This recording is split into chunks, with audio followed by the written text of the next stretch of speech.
Here's some price for Tuesday, October 14th. This is a presentation of Bet365. We're coming to you from the Pacific Toyota Dealer Studio here at the historic Wall Center. Visit shoptoyota.ca or your local Pacific Toyota dealer. Matt Sakaris with Blake Price, four-time Juno Award winner Mike Rogerson, hitting switches, conducting things alongside interns Graciela Cruz-Flores, Elijah Ford.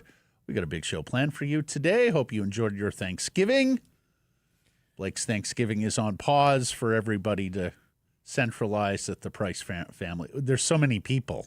Yeah, we had to wait for full attendance. Full attendance. Yes. We did ours yesterday on what was a glorious sports day. And there's plenty of games scheduled.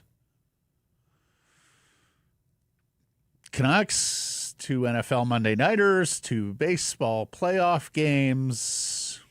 Alas. You got one. I did get one. Bears got you. The least likely one is the one that came through for you, really. Hey, now. It's just the truth. Won 3 in a row. They are red hot. Oh, man. Orange hot. Love those Washington unis, by the way. The Redwoods Golf Course poll question today, which better describes you? I'm concerned, or it's only 3 games. You can vote at the Sakaris and Price X and YouTube channels. Blake Price, lead us off.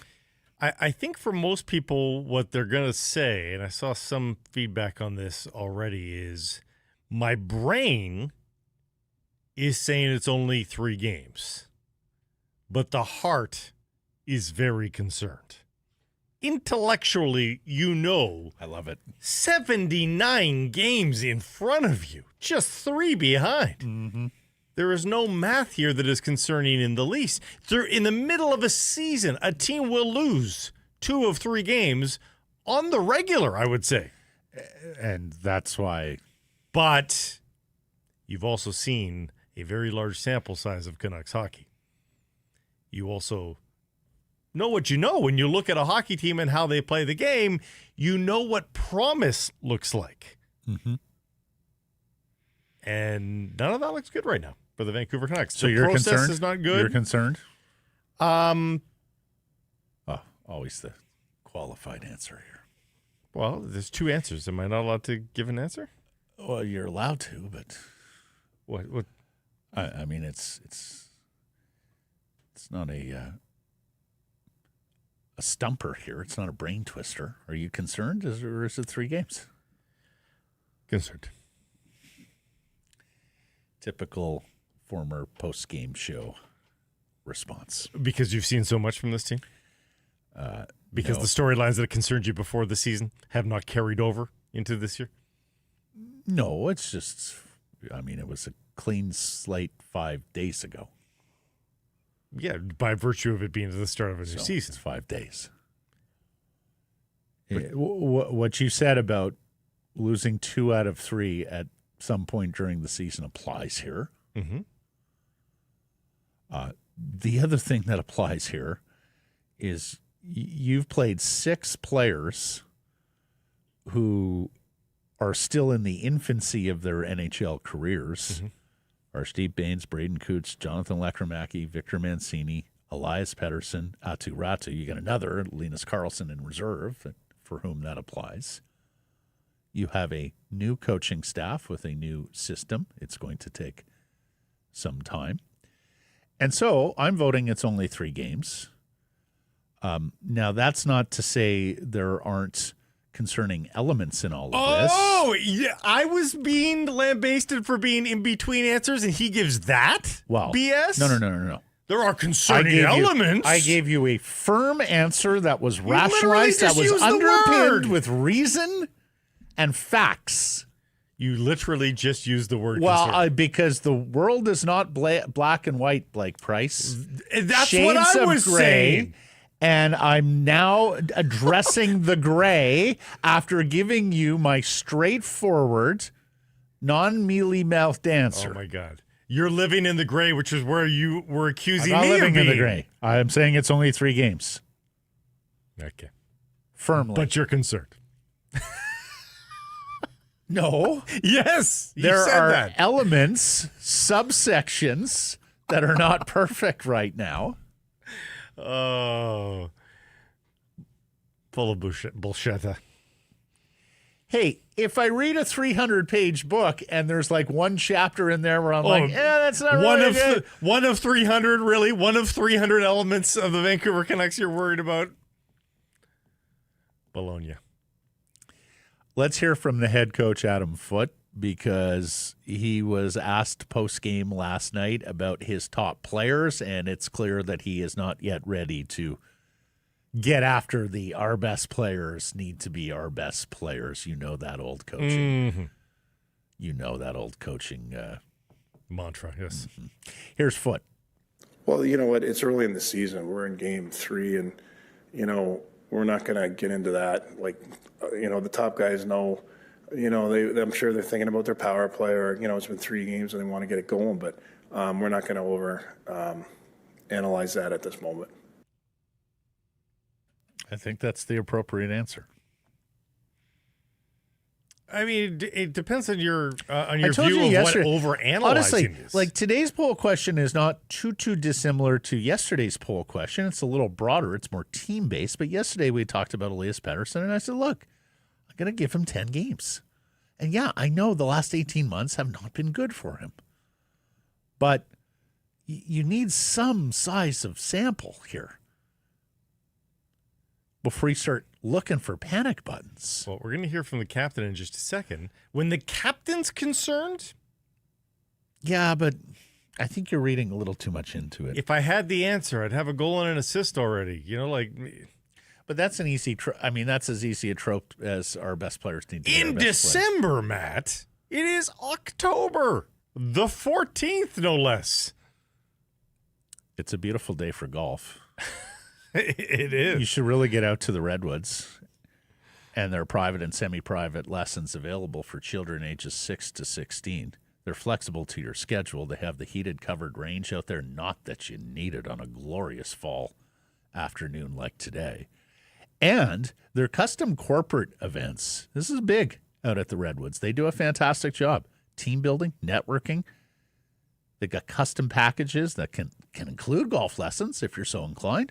Food and beverage as well. Get to redwoods-golf.ca/instruction for those lessons. Okay. Our top story brought to you by Yellow Dog Brewing, Neighborhood Brewing, Foolish Winery. Canucks lose 5-2 to St. Louis on Thanksgiving, second loss in a row, and goal scoring remains a problem. I asked Blake if he had any punny Thanksgiving Day headlines for today. He's very good at writing headlines, don't you know? Within the context, within the time of this show today, I've already named a daughter's essay. Right. So nothing turkey related, nothing stuffing related. No. Yesterday's show could have been that, not today's show. We're past it. I was out watching the Blue Jays game on Sunday, and they had a special Thanksgiving turkey dinner happening. So I ordered it minus the Brussels sprouts. Why? Brussels sprouts are amazing. No, they are not. No, they haven't been prepared properly. No, well, so hold on. Like, if you're going to do, and it's very trendy and has been for a while in restaurants here, the deep fried. Exactly. That's with an easy way the out. cheese and with the this. Basically, if you load them up with so much seasoning and accoutrement that you're basically masking the taste of the Brussels sprout. But how many things do you have just al fresco? Do you have a carrot with nothing on it? Like everything's roasted carrots. Yeah, roasted Brussels sprouts are amazing. But guaranteed, your roasted carrots still have salt and pepper and something else on them. It should all have salt and pepper. It should be but that's just seasoned. a masking agent. I'm with T. Gallagher. Brussels sprouts gagging reflex. I had a Scottish grandmother who would boil Brussels sprouts in the kitchen, and my brother and I would just sit there paralyzed by fear that we'd be forced to eat them that evening. What do you like that's boiled? Name one thing that you like that's boiled. Right. It's a fair point. Yeah. I can ruin a lot of things by boiling them. Trust me. Yes, pasta. It has a lot of sauce on it. Masking agent. That's true. Canucks have 8 goals in 3 games from just 4 players.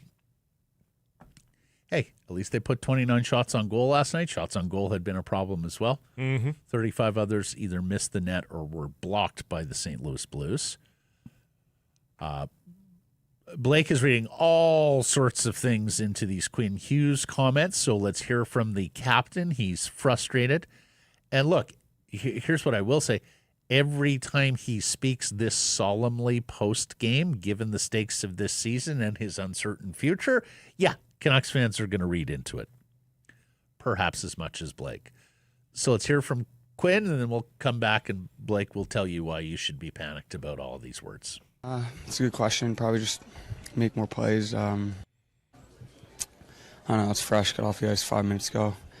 Obviously not the result we wanted, so definitely have to change some things up. What have you seen from the special teams so far this season? The penalty kills obviously been great, but a little bit more needed from the power play?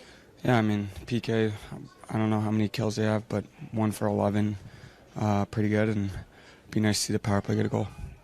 Was there something in particular that was happening on the Blues side that was frustrating you guys tonight? I don't know. I mean, I think they're a good team, and they're just making a lot of plays, and we probably weren't, matching that. What more can you do to generate a little more offense?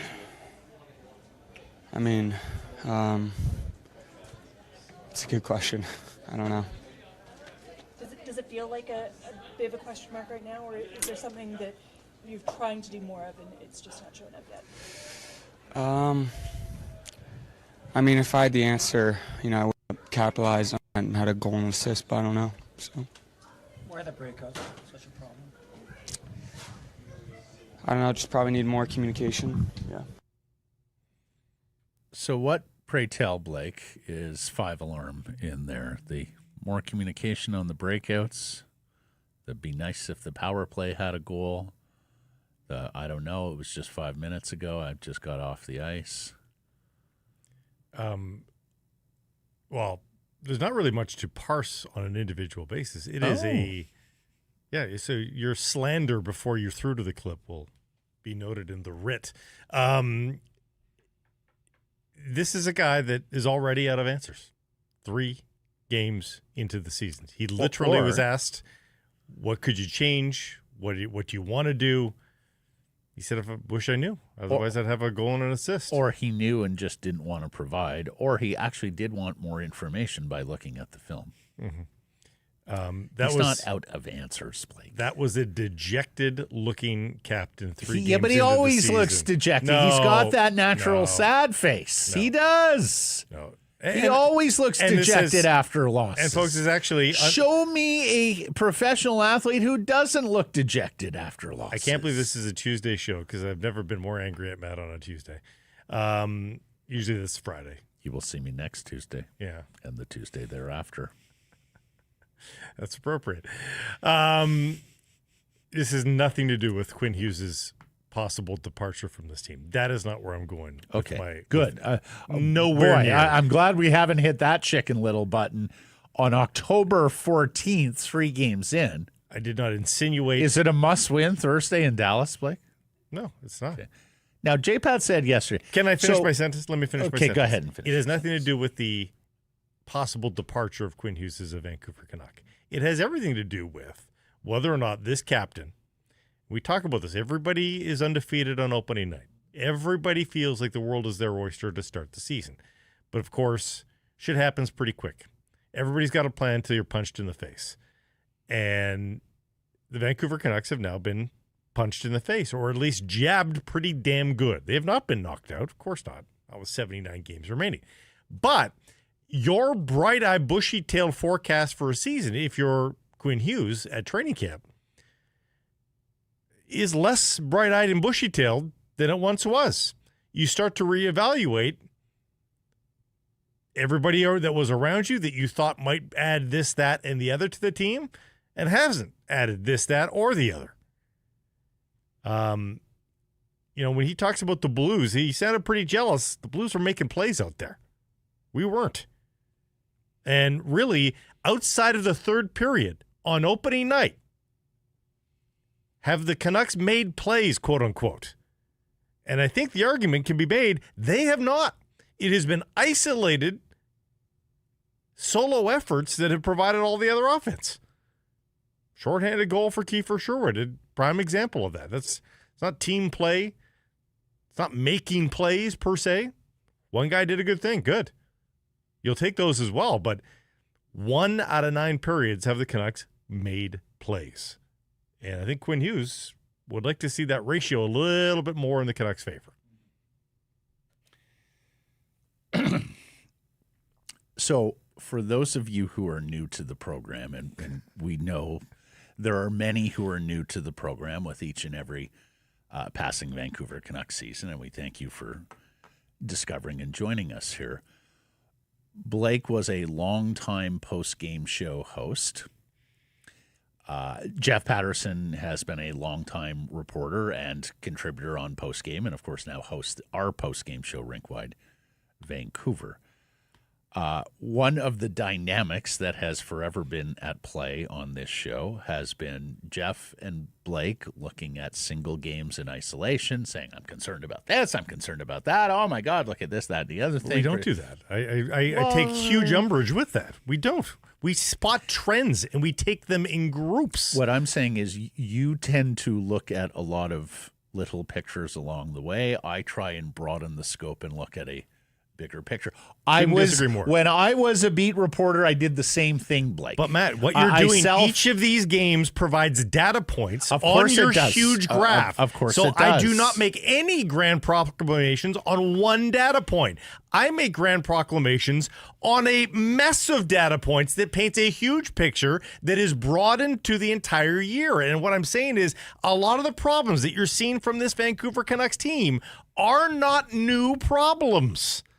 They're, in fact, exacerbated problems from last year where they also did not score goals and did not have many brand names in the lineup. And guess what? Same problem exists now. So just because the season has started and there's 79 games left, it doesn't mean your data points began last Thursday. I've got data points from way before then. Have you flushed all of those? I haven't. I know what Elias Pettersson did last year, and I know what he did the year before. That matters into this perspective. Fair enough. What I'm saying is I am not going to get too emotionally torn over a 1-2 start for the Vancouver Canucks. I don't think anybody's too emotionally torn. Even if some of the data points play into larger narratives from previous seasons about this club's struggles. Matt, let me be abundantly clear here. I'm going to sleep just fine tonight. Nobody is emotionally torn up about a 1-2 start. But we are paid. It's the tenor and the pitch, though, Blake. Like, it's 1-2, man. It's 1-2. They play 79 more of these suckers. Yeah. And if they look like the first three. Big if, though. Why is really, it? Okay, really here we go. Now we stumble upon it. Why is it a big if? Win games and lose games all the time. They'll go and rip 4 or 5 wins in a row off. Then later in the season, they'll lose 4 or 5 in a row. It's just the erraticism of every win and every loss. Like, this is not football where you get 16, 17 chances and then it's done. Where you have so much weight in an individual game. I don't think people are taking weight on individual games. I think people have seen this movie before, Matt. That's the problem. All right. It's not just one game. Kefir Sherwood with both goals last night. He's got 3 of their 8 this season and remains a bright light for the Vancouver Canucks. The betting money was on last year's 19 goals being an outlier, and it still might be, but he looks like he's capable of building off that career year.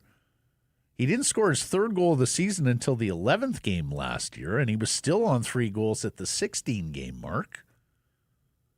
He's been a little streaky, too. He scores in bunches. And the other thing about Sherwood is when he scores and the team loses, he's angry face. He doesn't want to talk about his own goals. So we'll get the head coach to speak for him. Here's Adam Foote on Kefir Sherwood's big night. Yeah, he was buzzing, and I think he was, he's an emotional player that plays on that edge, and I felt tonight he controlled his emotions well, and he had success. You saw when he's learning how to play with that bite, but then reel it in, and when he does that, he can be very effective like he was tonight. Sherwood's second goal is shorthanded. They gave up their first power play goal of the season last night.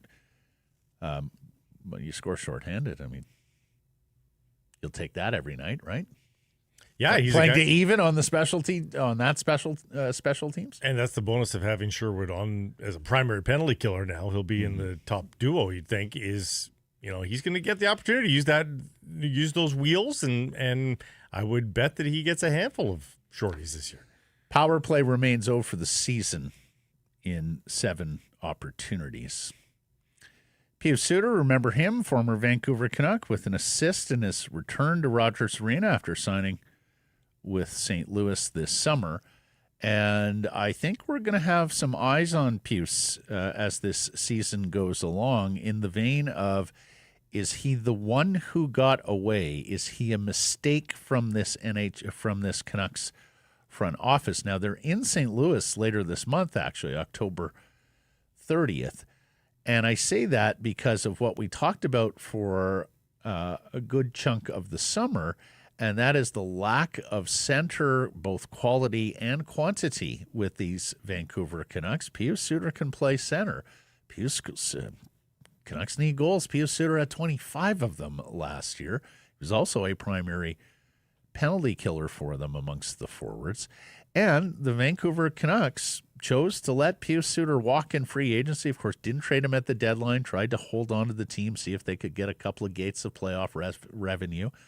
That was a mistake. That's what you get with this ownership group.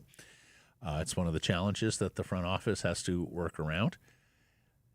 And instead of Pius Suter, the Canucks went out and traded for Evander Kane, gave up a draft pick, and are spending an extra $1 million on him.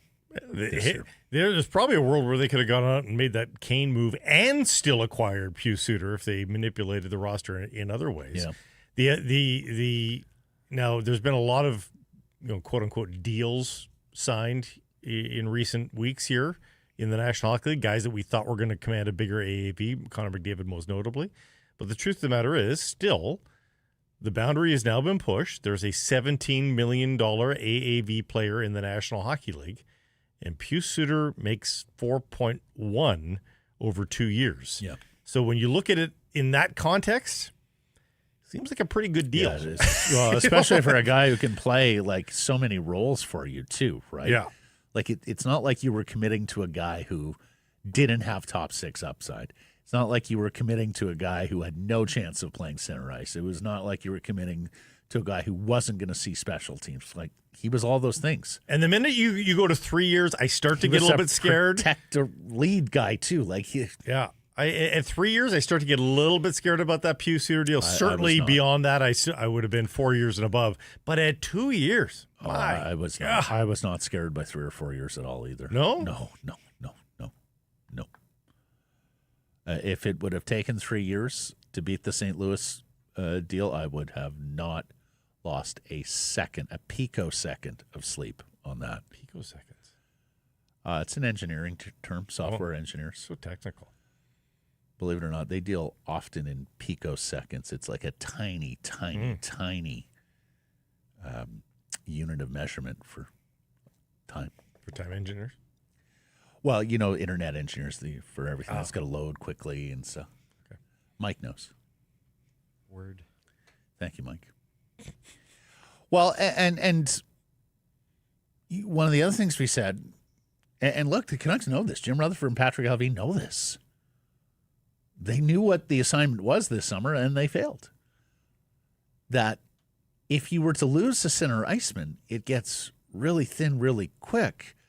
And how are the Canucks going to win games if they're getting consistently beaten in that position all night long? And sure enough, like, Teddy Blueger should not be a big loss for a team.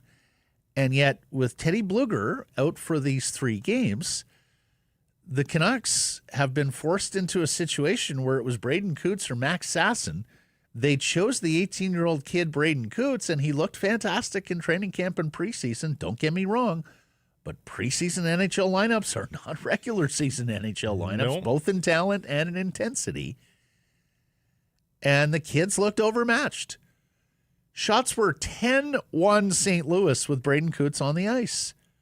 That line with Jonathan Lekromacki and Drew O'Connor, a 13% Corsi, outshot 20-3. And late game deployment outshot 8-1. Late game deployment for those 2 guys has been very diminished in the last couple of games. And it's one thing to have a winger that you just don't use in certain situations and don't use down the stretch in games. That happens all the time on every team. Yep. A center. It's very hard. It's a lot harder to miss a center. It's a lot harder. And they played against the Suter line most of the night. Their expected goals for 7%. Yep. So, famously, Jim Rutherford said, be more expensive not to get that second line center. We talked about it when camp began. We're now into more expensive not to territory. And a lot of people, including with the Vancouver Canucks and some of the rosier-colored fans, were saying, no, they're going to be okay. Filipino can hold down the second line spot. Elias is going to bounce back. Aatu Ratu's going to take the next step in his career. Good night for Ratu last night. Good night for that line. Yeah. But you needed all of those things to happen. It wasn't going to be enough for one of those things to hit on a given night. Well, or for a given stretch of games. Per your up and down theory, too, like Aatu Ratu's a new player. Like, he's not going to be able to be consistent. That is why he hasn't stuck thus far. I'm not saying he can't have a career year and be a full-time NHLer this year. I think it's very possible, but that still doesn't mean he's going to show up and have last night's effort for the next 79. Right. He's not a tried and true National Hockey League player yet. So you're batting 50-50 right now at best, if Heedle's there. So the bottom line, if one of those 3 guys isn't going and you're sheltering a fourth-line center because you just don't trust him to match up and play significant minutes in the NHL, then, at best you're sawing off down the ice, down the center of the ice. Like 2 out of 4 centers going on any given night. Perhaps your opponent plays like crap that night and you pull it off. But if your opponent plays well, that's going to be tough winning those games when you can only rely on a couple of your center icemen. So, I ask you, Blake, 2 questions. Do you have to go Sasson for Coots here? And then secondly, how much has this cranked up the urgency for Rutherford and Alvin to go find that second-line center, who is probably not available right now because everyone's a contender. We're just 3 games in. You could bring up Max Sasson all you want. I don't know that Max Sasson's treatment from Adam Foote is going to be discernibly different from that of Braden Coots. But he sure as hell can be better than what the Coots line was last night. Yep. So incremental, on the margins improvements, that's something you absolutely have to consider. And he's such a great skater. He can. He's a very good skater. He can be used in a couple of different ways than Coots can. But he looked comfortable. The other thing is, we said this about Sasson during his call-ups last year. And look, he had some stinker games too. But for the most part, he looked comfortable in NHL surroundings. Mm-hmm. He didn't look overwhelmed, overmatched, nervous, lacking confidence. Some of the things that you see from some young players who are looking around, sort of sizing up the stage. Yeah. And the just acumen in their midst that they had never seen before. So on that rail alone, Blake, I think I'd like to see Max Sasson Thursday in Dallas. You can, for sure. But it's going to be an incremental difference, I think. And ultimately, you do need to try some different things because the second part of your question is going to take some time. Like I don't think there's going to be anybody that shakes free soon, and I mean soon in the next few weeks. But I will say this, at the first sign, sniff, smoke signal of a centerman being available, the Vancouver Canucks better be first in line for discussions. Yep. And it will likely mean you have to overpay. Yep. Now, what have we been saying? One thing we do agree on, you overpay. You do it. Yeah, I mean, because it's about keeping Quinn Hughes. Mm-hmm. Like, if you did not have the Quinn Hughes element here, I might think otherwise. And if you're pretty dire on having a good season means retention of Quinn Hughes, then yes, overpay for that second-line center if you have to. The stakes are too great around the organization.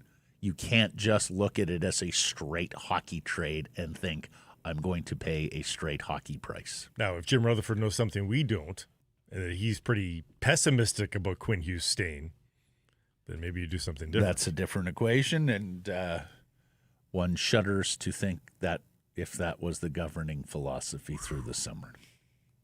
Man, oh man. Talked about a new beer yesterday from Yellow Dog. I had the hazy IPA with the turkey dinner the other night. Yeah. Perfect match. Brilliant. Which one? Scroll Chaser? High five. High five? Yeah. Two of their hazy IPAs there. Neighborhood has issued the Pop Quiz American Pale Ale. It's the ultimate collab between Neighborhood and Old Schoolhouse Brewing. And it's bright, crushable, full of hop-forward answers to all your taste bud questions, bursting with citrus, a hint of pine, smooth, easy finish. Study break approved for you students out there that are, of course, celebrating responsibly and are of legal drinking age. Go check it out. The Pop Quiz American Pale Ale from Neighborhood Brewing. I got a pop quiz for you. Stumped some at our table the other day. Yeah. NFL state with an NFL team and the lowest population density. What state, which has an NFL team in its borders, has the lowest population density? So large landmass. This could be a trick question. I mean, I immediately want to go to Wisconsin. That's immediately where I went, and I was wrong. Yeah. So I thought is in Minnesota next door. That's also wrong. Is there are we getting tricky with like? We're not getting tricky. No, not getting tricky. It's just straight ahead. Some of those western states have big land masses, Blake. Yeah. Vegas? That's it. Yeah. Nevada. Yeah. All right.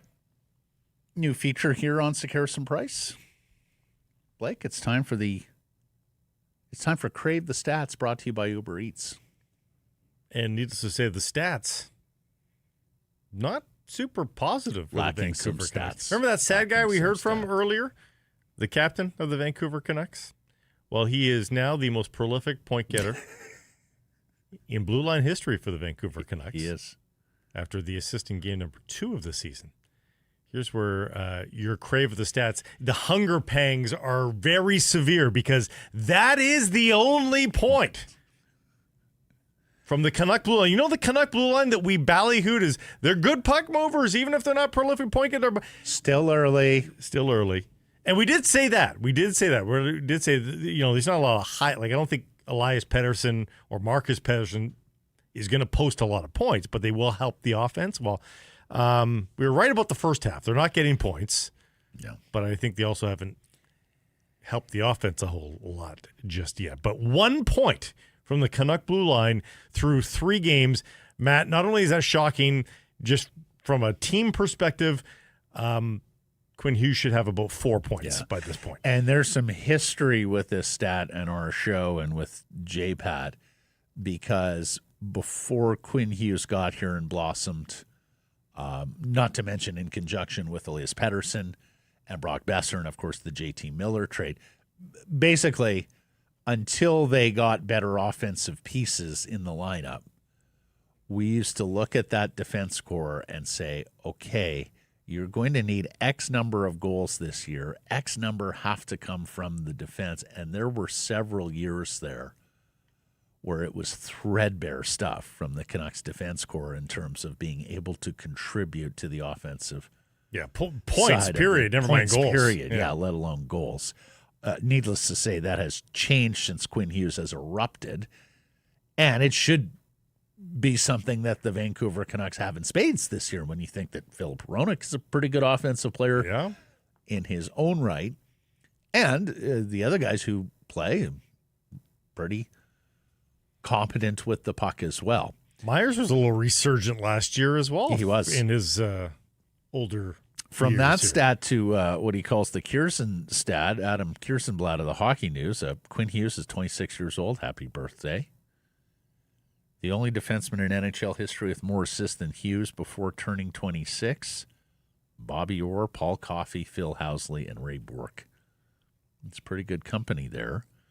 351 assists for the Canucks captain in his career. And, of course, he set the club record as the most prolific scorer on the blue line, surpassing Alex Edler with that assist on Saturday. In like 5% of the games. Crave the Stats presentation of Uber Eats. It's enabling fans to maximize their fandom all season long with exclusive game day deals on the app. From game day eats to paper plates and napkins if you're hosting, to all the ingredients you need to make your favorite game day dip. Before, during, after the game, Uber Eats, assisting every fan's hockey experience all season long. Canucks are practicing today before they ship out on the road. The update from practice is that Teddy Bluger and Pierre-Olivier Joseph are both participating, alas, both in non-contact jerseys. Mike, do we have the graphic there, J-Pat, with the forward? There it is. So as you can see, the forward lines there are unchanged. From the last game, yeah. From the last game. The defense pairings have changed.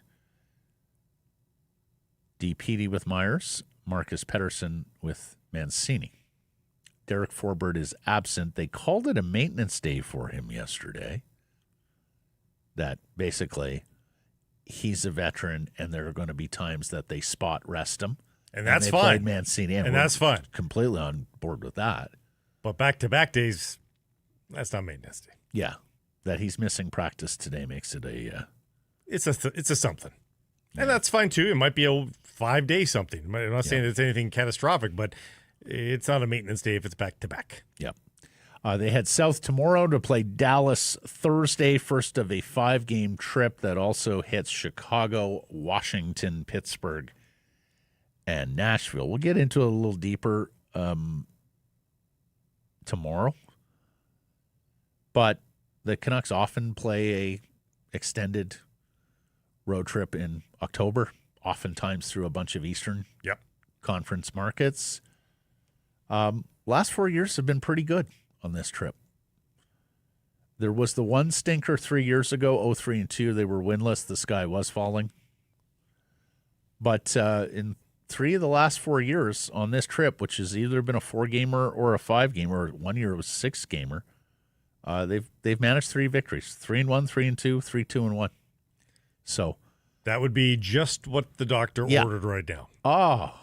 And maybe quell some of the concern. 2 central time zone teams right off the bat too. So you're staying in the same time zone. That could help reduce any jet lag and fatigue and all that as you incrementally move your way across to the Eastern. Then they've got the tough one though, because on Sunday, if their bodies haven't adjusted, a 9:30 a.m. puck drop for their bodies. Morning. This is something we talked about when the schedule first dropped, but folks, be prepared for a lot of afternoon and morning starts this year with the Canucks. Like, they do not play a game that starts past 6 p.m.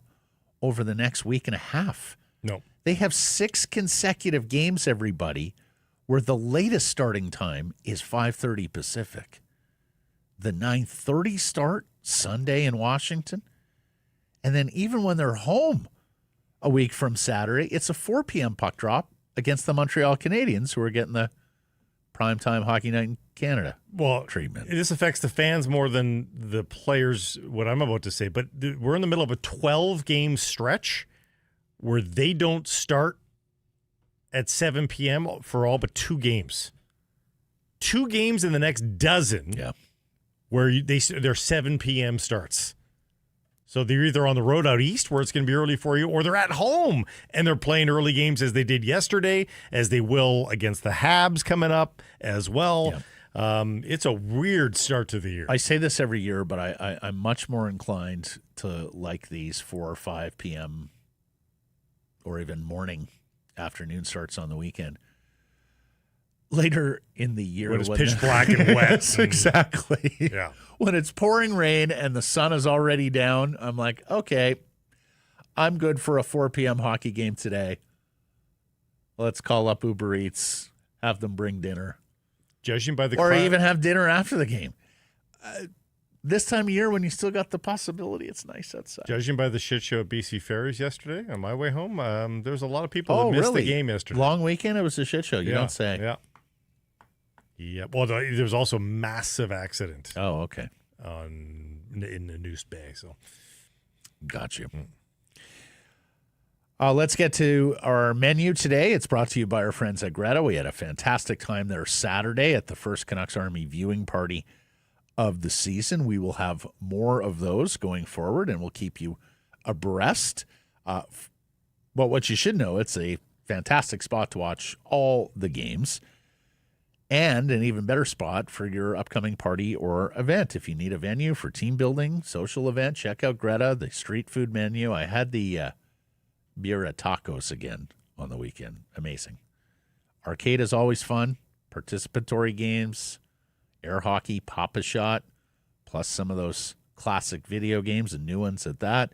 For more info to book your event, go to gretabar.com, 50 West Cordova. Let the games begin. Can I give a rare shout-out for Greta in this regard? Mm-hmm. Some of the best bathrooms you'll find at a big bar downtown. Copious amounts of bathrooms. Yes. All private. Yes. Never waited in line. That's right.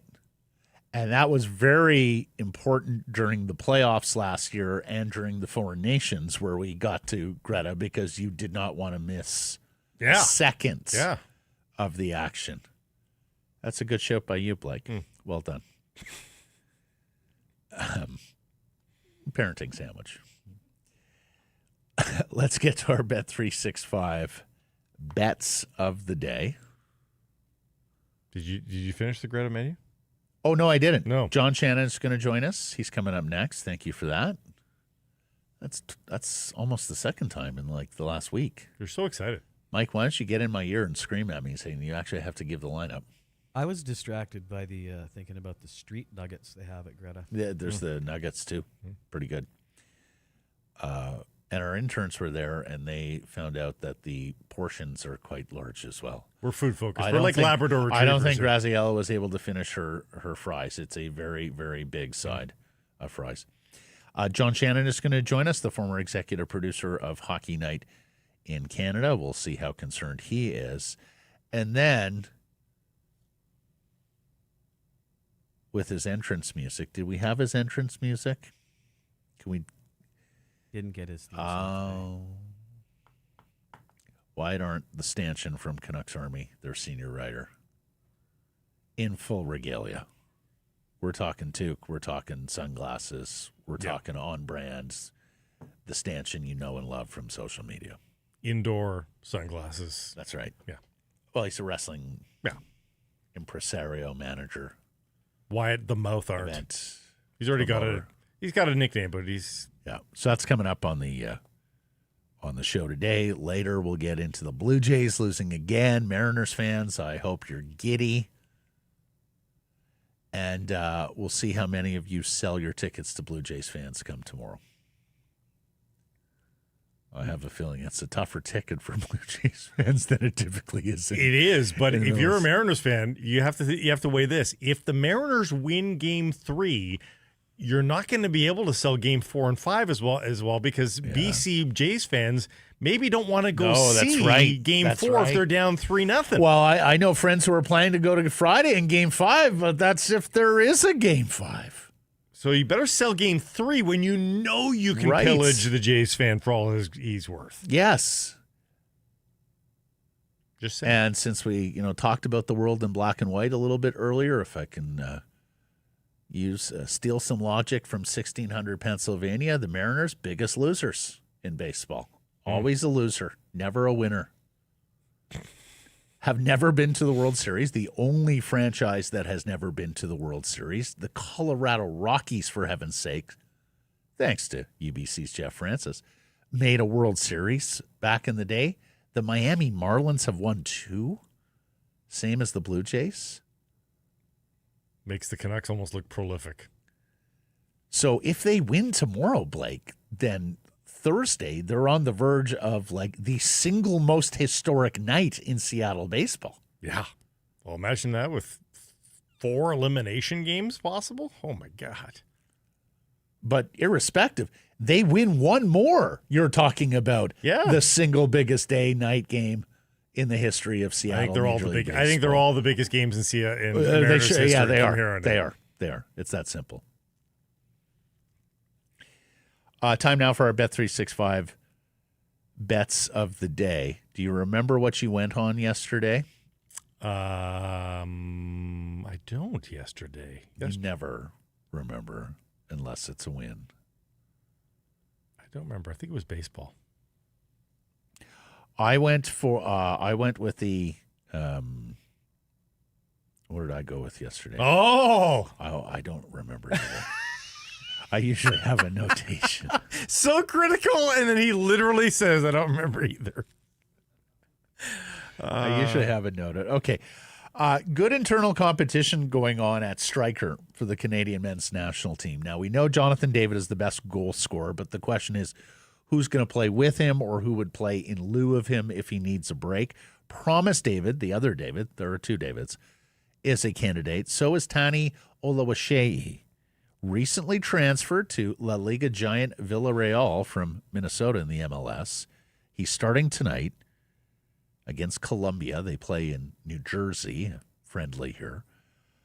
Was looking at Columbia. They have 4 very experienced backline players, but then the depth falls off immeasurably, and it's really inexperienced guys. This is just a friendly, right? So, so I'm going to go with Olawashehi to score tonight, because there's this internal competition, and this is his opportunity to show head coach Jesse Marsh and the staff that he deserves to play alongside David or in lieu of David, and he's plus 187 as an anytime goal scorer. That was 2 points for Quinn Hughes, remember? Didn't get that. The Dodgers just know where the switch is located. They have flicked it. Yeah. They are headed to the World Series. I am so sorry to the Milwaukee Brewers. They have been swept 1-0 in this best of 7. But it will be hammered home as I take the Dodgers minus 1.5 on the run line. Who's pitching? Pays out a plus 145. Yamamoto. He's pretty good. I saw a headline. It may have been ESPN, but forgive me. Could have been The Athletic as well, about how this NLCS may determine if there's baseball in 2027. And the theory being is if the Dodgers, who of course won the World Series last year and of course have spent just gobs of money, both on guys like Ohtani, major league free agents, and guys like Yamamoto, Japanese posted players, and there's another big Japanese power hitter who's going to be posted this offseason, and I suspect the Dodgers will be involved with him, that basically we're getting to a point, for those of you who are too young, there was a period of time 20 years ago or so in Major League Baseball where the competitive imbalance between the richer teams and what they could spend, this is the only sport without a salary cap, and the poorer teams like the Kansas Cities and Pittsburghs of the world, but the Jays were closer to the Pirates and Royals in that world than they were the There was a time Yankees, where it was like Red Sox, $150 million on one end and like $27 million on the other end. It was that. Well, and there still is. Yeah. So there was massive disparities in payroll, and baseball went and put a bunch of measures into play to try and reconcile that a little bit, be it luxury taxes, losses of draft picks for signing free agents, compensatory picks for some of the poorer, weaker markets, and all of that. But you are getting to the point again where, and of course, with Dodgers, Yankees in the World Series last year, you are getting to the point again where a well-built, well-constructed club like Milwaukee with homegrown players, like if they're doing everything in their power with the constraints they have to win, and it's still not enough, you do wonder whether this is going to create a labor situation as baseball goes into negotiating its new CBA. We'll see where it goes. I'm pulling for Milwaukee, but I love faith. This segment, a presentation of Bet365. Whatever your bet, it's never ordinary at Bet365. Download the app, get in on the game, use code NATION. When doing so, must be 19 or older. Please play responsibly. John Shannon coming up next.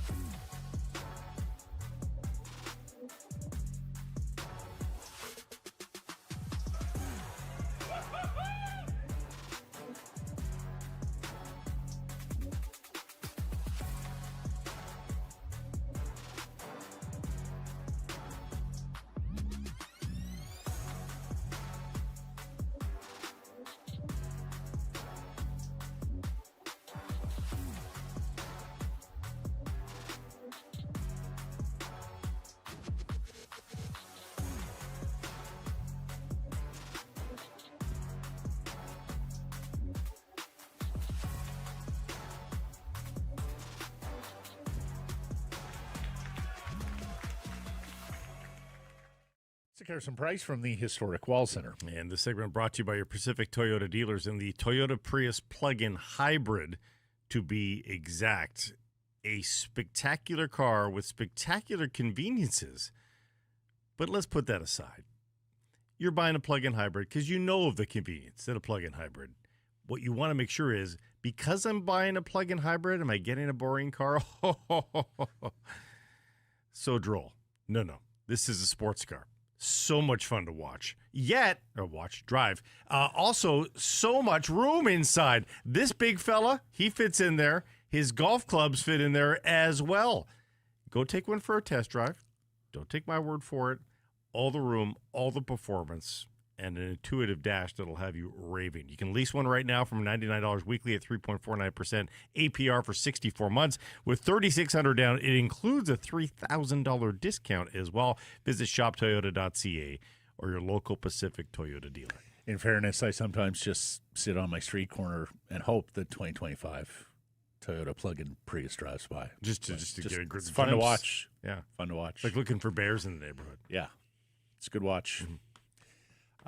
John Shannon's always been a good watch. He's always been a good listen. Former executive producer, Hockey Night in Canada, his 100% Hockey podcast. He joins us here now. How are you, John? Happy Thanksgiving.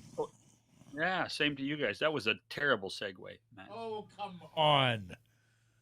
You're a good watch. What do you know about segues? You've got a multimedia empire now. You're a very good watch. What are you talking about? Yeah. Just happy to be contributing on a daily basis to a few audiences. That's all. Yeah. Happy to be here.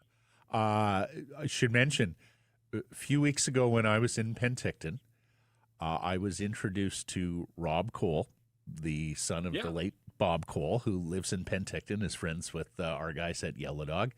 And Rob and I sat down and had just a marvelous conversation about his early years growing up beside his dad in the old Hockey Night in Canada days, when John, of course, was the executive producer. He had some terrific stories about you and Grapes and Ron and just being a kid and taking all of that in its heyday, John. You know, one of the fascinations about Bob Cole was guy never left the Rock, lived there, commuted in and out of there during the regular season because of his family. And, you know, his kids became part of our group. You know, Kristen and Megan and Hillary and Robbie all became part of the Hockey Night in Canada clan, and everybody knew who they were. And Bob was so darn proud of his kids and what they were doing, and by extension, we all kind of were very proud of them too and what they've done. And to see Robbie, and I'm old enough, I still call him Robbie. Yeah. To see Robbie, move to Penticton and become a big part of the community there is kind of cool, you know, when you consider where I'm from and how much that area of the country means to me. Yeah. John, when do we cast off the Canucks to an island in the Atlantic? Wait a second. They're going to move cross continents to be cast off. We're not just going to ship them west off the Pacific. No, we're going to get them farther away, perhaps. Why can't they just go in Nanaimo? Why not? That's right. Cortez. Passenger ferry. Gosh, just be patient, Blake. Thank you.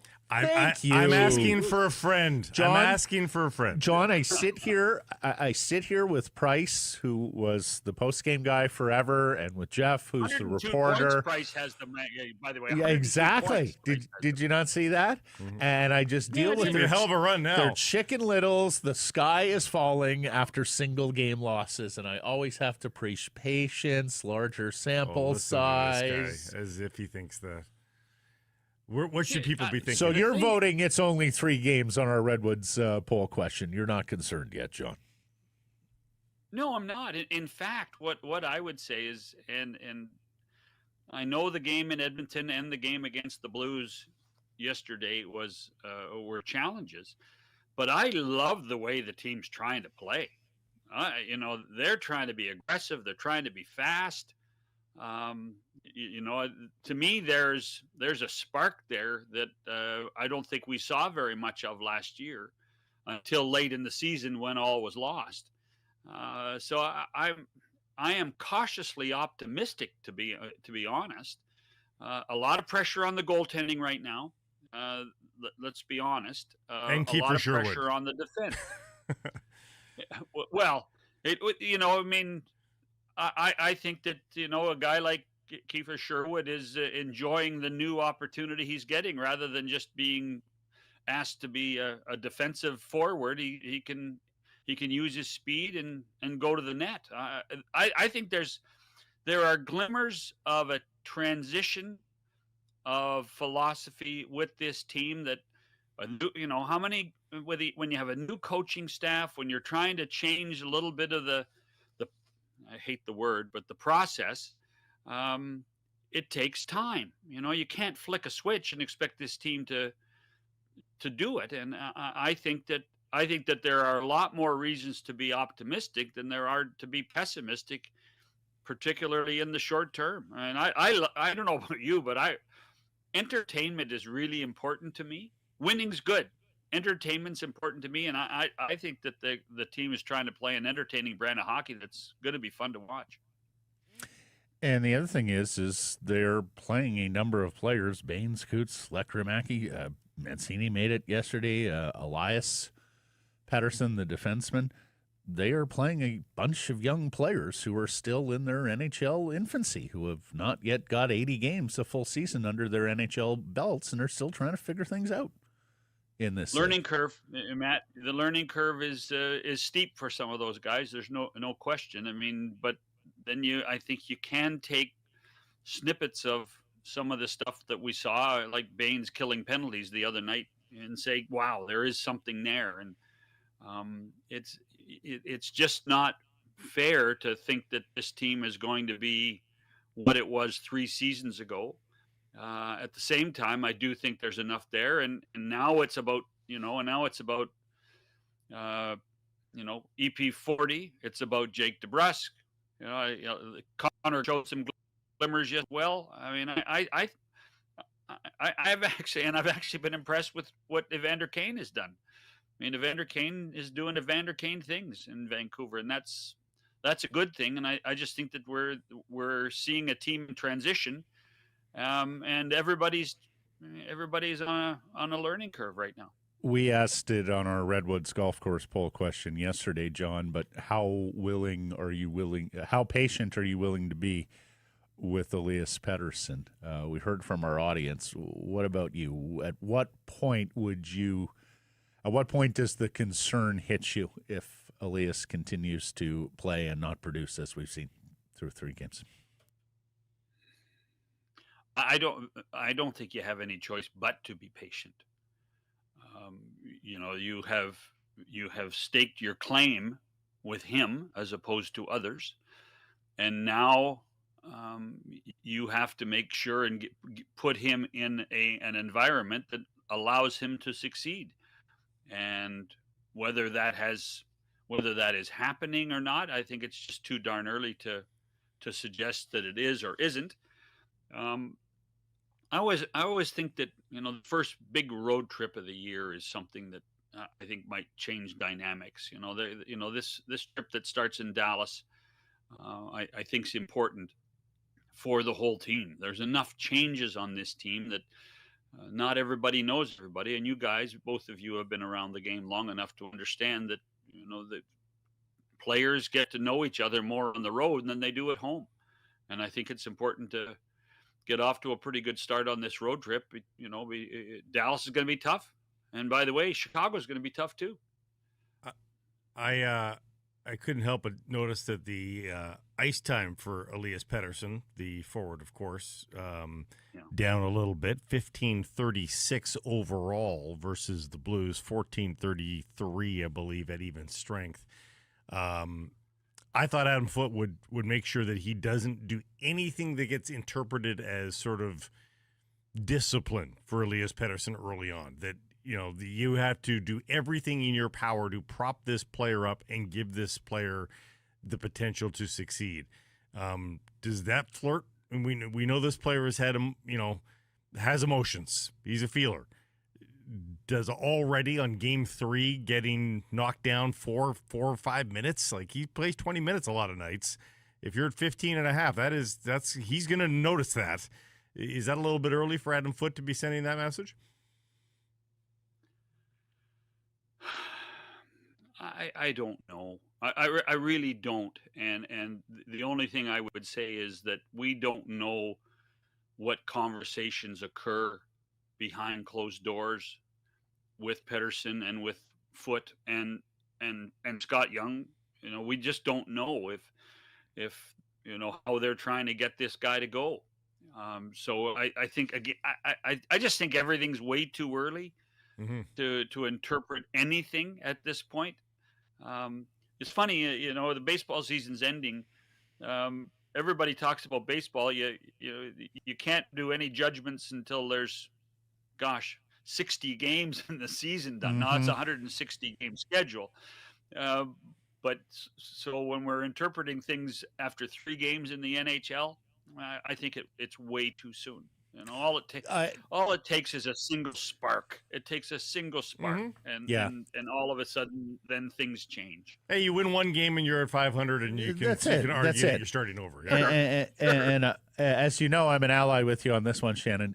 But the one thing that we were talking about, even going into the season, and I think does bear some watching here over the next few games, there is potentially 2 problems with that top line of Elias Pettersson, Brock Besser, and Jake DeBrusk. One is that's their 3 best offensive players on one line, and that allows opposing coaches matchup advantages, right? Whether he wants to go power on power, whether he wants to put his shadow, shutdown line on the Canucks top line, that their offense is concentrated in that one line, and that makes them easier to match up against across the board. And then secondly, like, who's the digger? Who's the puck retriever on that line? I guess it has to be Jake DeBrusk, because the other guys aren't necessarily as well known for that. And would everybody benefit if it's more of a pure digger puck retrieval guy on that left wing, and DeBrusk is somewhere else where maybe he can serve as the shooter, as Besser would be for that top line? Would you like Kefir to play on every line? How would you? After watching him last night, I mean, hell, after what, put Baines on that left. That was their best line last night with Rock. And the other thing we know about Jake is, and this has been his MO all the way back to Boston, is that Jake's a streaky guy. If you get Jake getting going, he'll throw the puck in the net a lot, and he'll be exactly what you want him to be, Matt. But it comes in big spurts for Jake DeBrusk. It's not a consistent thing every night. It happens in streaks for him. So again, I think it's chemistry. I have a bias. I'd love to see Connor Garland there.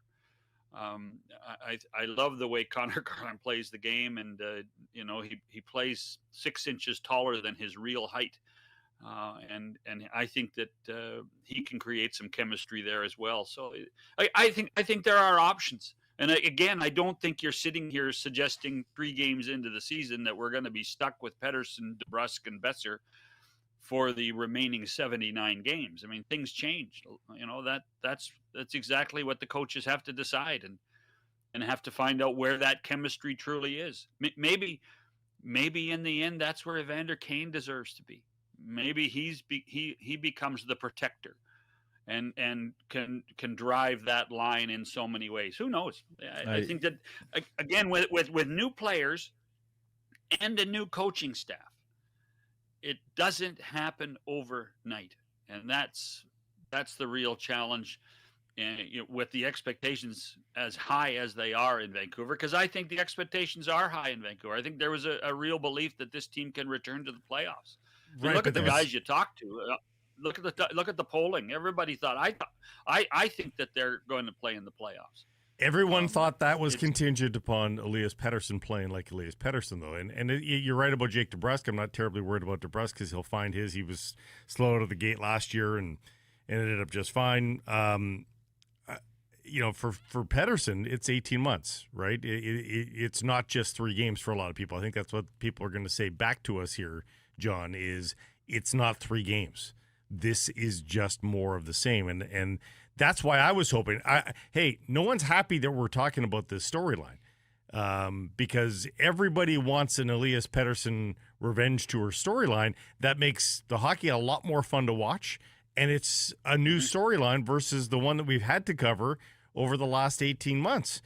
And we cover it. There's no hardship there. Fans suffer it.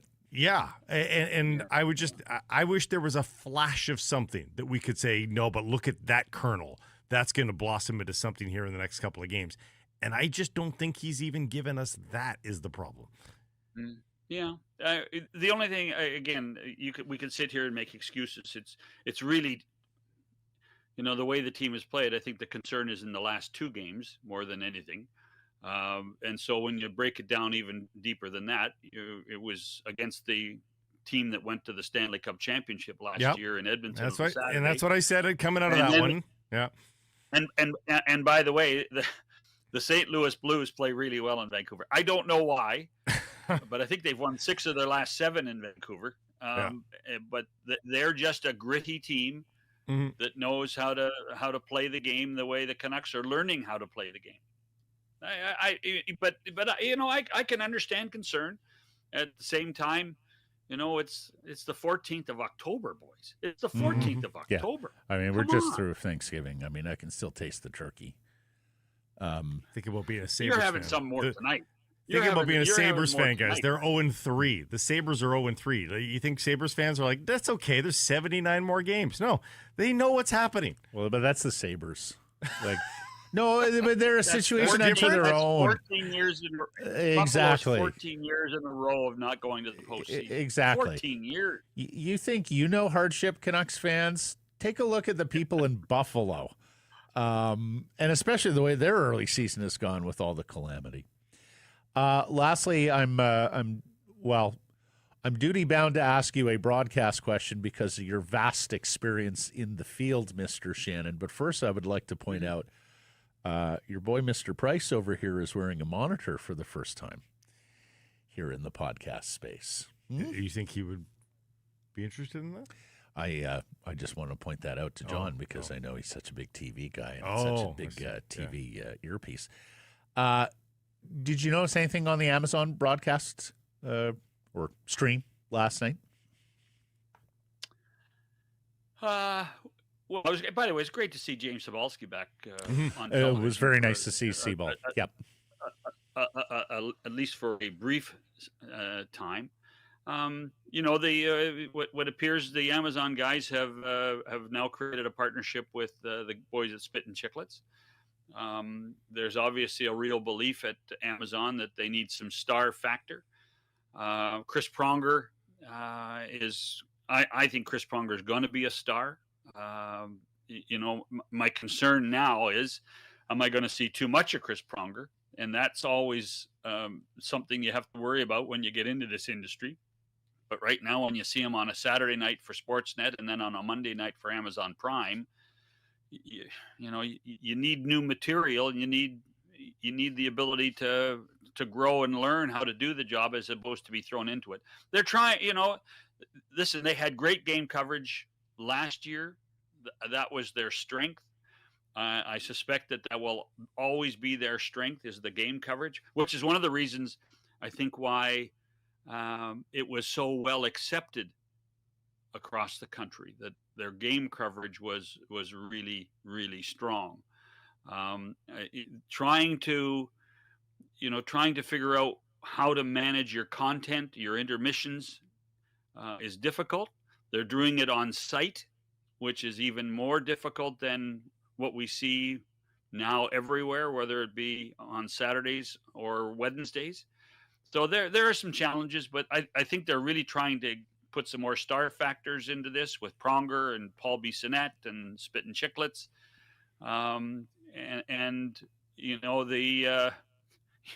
The challenge, one of the challenges was I truly believe that they were not sold a bill of goods, but I think that they were undersold the fact that Monday nights were going to be a good night for hockey. Well, look at all the sports that were on yesterday. Jeez. And particularly with the Blue Jays playing Monday Night Football. And you do wonder if and when the new deal between Rogers and Amazon gets announced, and I can only assume it will get announced at some point, that maybe we don't see them on Monday nights, because that to me is something that Monday nights are a difficult night to program right now, particularly early in the season when the NFL is playing, and then late in the season when we're into playoffs and everything like that, and playoff drives in other sports. Well, especially when the NFL's doing 2 games on Monday nights, John. And again next Monday. Well, and next Monday it's a true doubleheader. It's a 4 p.m., 7 p.m. for us out here on the West Coast, with Seattle hosting the second game. So no, you're absolutely right. I was watching with family yesterday, and one of my cousins said, "Since when has the NFL been doing 2 Monday nighters this deep into the season? Didn't that just used to be a week special one occasion thing?" Yeah, I believe it happened during the writers' strike. Was that last year or 2 years ago? They started putting, and it seems to be a new thing for them. And you're right, it is a competitive marketplace. I do like Pronger. I think he's witty, and I love the fact that he wore that baby blue on Hockey Night in Canada. But you're right, overexposure is a testament. It's so NHL sometimes, John. They stumble upon something good / decent or even amazing. Well, don't blame the league for that.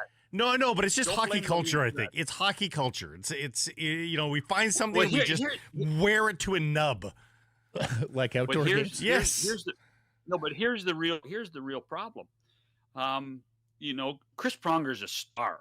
Chris Pronger was a star player. Chris Pronger was a Hockey Hall of Famer. Not many guys that have that much money in the bank want to actually work hard anymore. Right. Yeah. So, what you end up with is, and with all due respect to Paul Bissonnette and Luke Gazdic, you end up with guys who had less than stellar careers and might actually need the money and need to work. Now, Paul doesn't now, because Paul's done such a marvelous job. But, the star factor that exists in the NFL particularly, and the NBA, and to a lesser extent Major League Baseball, the star factor has been a difficult one to do for hockey for so many years. It's true. Because the players don't want to work hard enough and don't get paid enough to do it. And that's a real challenge. That has been a real challenge. So to see someone as willing to get involved in the game as Chris is a positive. The challenge, as I said earlier, is now how to manage him so that when he speaks, it's effective. Because if he speaks on Saturdays and he speaks on Mondays, and then by Christmas time we might actually get tired of him, and that's not a good thing. Well, they should just hire you and let you just architect it all. That's my 2 cents. That's my 2 cents. Well, you know what? Old guys do just fine. We're doing fine. living our lives. We're having Old fun. guys in new media. Yeah, exactly. Well done, John Shannon. Thank you for this. Well, you know, hey, listen, evolve or die, right? Catch up next week. Yep. Cheers, boys. Secure some price from the historic Wall Center. This segment brought to you by the fine folks at Pizza. And here's the thing. If your team is struggling, hockey fans talking to you. The good news is if you order pizza before the game begins, you still got pizza. That's it. Right? Somebody's winning. Yeah. So you really have not lost any ground, in your life at all. Exactly. And now, win dinner. If you win dinner, it really doesn't matter what the team does. And now with Pizza's double XL pizzas, it's like every day is a Game 7 victory. Mm-hmm. 3-topping, double XL for just $19.99. I'll repeat, 3 toppings, Please double XL, $19.99. What is it? That is winning. What's the year here? Is it 1982? It's winning. It's an 18-inch pizza, 8 huge slices, go-to for the sports fan. Don't forget the creamy garlic dip, too. Only a Pizza, actually Canadian. Well, our next guest is the bad boy of Canucks media, the senior writer at Canucks Army. He pens the Stanchies, although he's 1 for 3 this year. I'm not sure how that works. Wrestling impresario, the one and only Stanchion Wyatt Arndt, joins us on the program. How are you? Gentlemen, I actually might eat some pizza this morning for breakfast after that game last night. I need something to stay better. Better the next morning. It's better the next morning. It's true. It was a rough one, and you've handed off 2 of the 3 assignments. Lachlan is holding the pen on 2 of the 3 Stanchies already. Like, are you just not ready to go out of the chute? He saw this coming. Did you not have a big summer? Like, do you need more time to get in shape, Wyatt? What's the matter with you? Look, guys, I signed a deal with a tree planting company. I got some load management I'm working on. That's all that's happening. I'll be fine. No, it's a little trick Botch taught me. Dodge some of those early bullets. It's funny because the first game we watched, like, okay, Calgary, and I said at the Stanchies that's a game that they should win, right? Like, it's a tired team. Calgary's not going to be that good, and they won, but you still give them credit because that's a game they might have lost last year, right? So, yeah, good for them. They look good. Awesome. Edmonton beats them, and you're like, okay, well, maybe it's just Edmonton. Edmonton's mad about their first loss, and Edmonton's a really good team. Fair enough. Then St. Louis happens, and now you're like a little bit worried. Like, okay, this team's a lot like last year, right? You got maybe a new coach. Like, how different is he from the old coach? The team doesn't seem to have gelled yet. For me, again, this is a small thing, but one of the things I see is Quinn Hughes. It looks like it's game 82 in the press scrums already, and it's game 3. Yeah. Why is he so beleaguered, right? Like, and again, it's a small thing. I know people are like, oh, just a better press scrums, but we had Hank Sedin, and they would lose 8-0, and he'd still smile and be like, hey, man, a couple bounces will win that game. He's lying. Yeah. You know he's lying.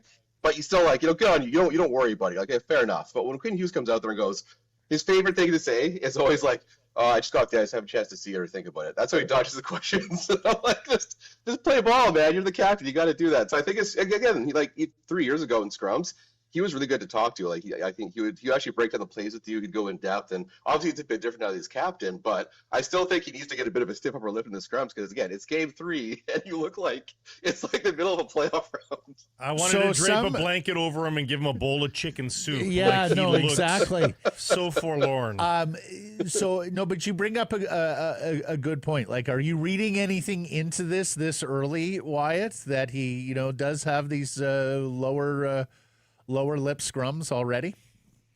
I don't think we can read into it, but I think for him, just for the optics, like obviously there's going to be a lot of noise around him. Like, is he going to stay? Is he not? And so when he comes out like this, you're going to create more noise. So I think just in terms of, as a captain, self-interest for the team, trying to show nothing, right? So I understand he's frustrated, but again, it's 3 games in. Like, this is supposed to be the renewed year. Everyone's got a better attitude. Everyone's coming in.